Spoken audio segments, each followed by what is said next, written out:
Yo mga pare ko, good evening. So ngayong gabi, gumawa tayo ng mga cakes, no?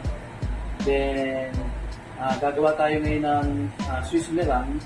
So yun yung ipang-a-icing natin sa mga cake natin. Bali, tatlo yung gagawin natin cake para sa ating Christmas party natin sa 24th. No? So, isa yan sa ating ilalagay sa ating Christmas preparation.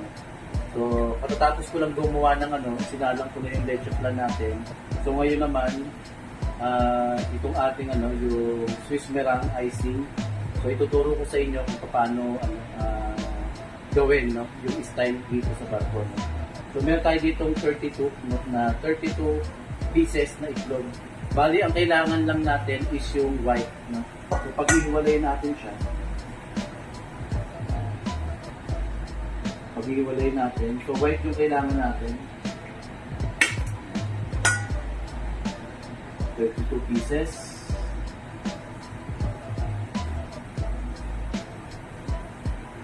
Yan.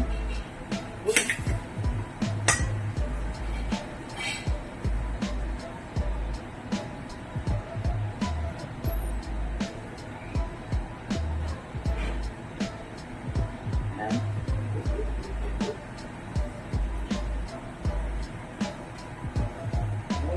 Buda ka.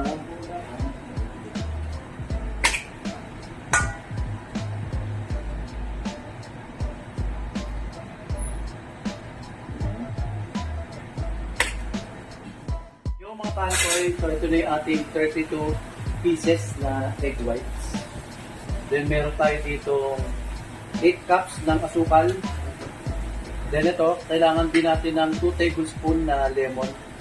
So, ang gagawin natin, so pagsasama-samahin lang natin siya dito. So, ilalagay na natin sa doon.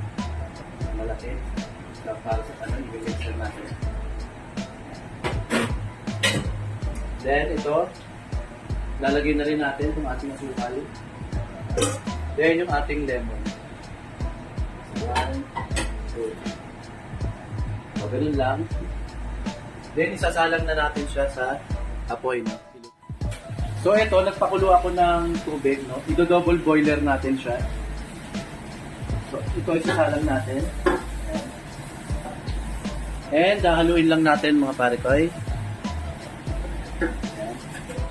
Haluin lang natin hanggang sa matunaw.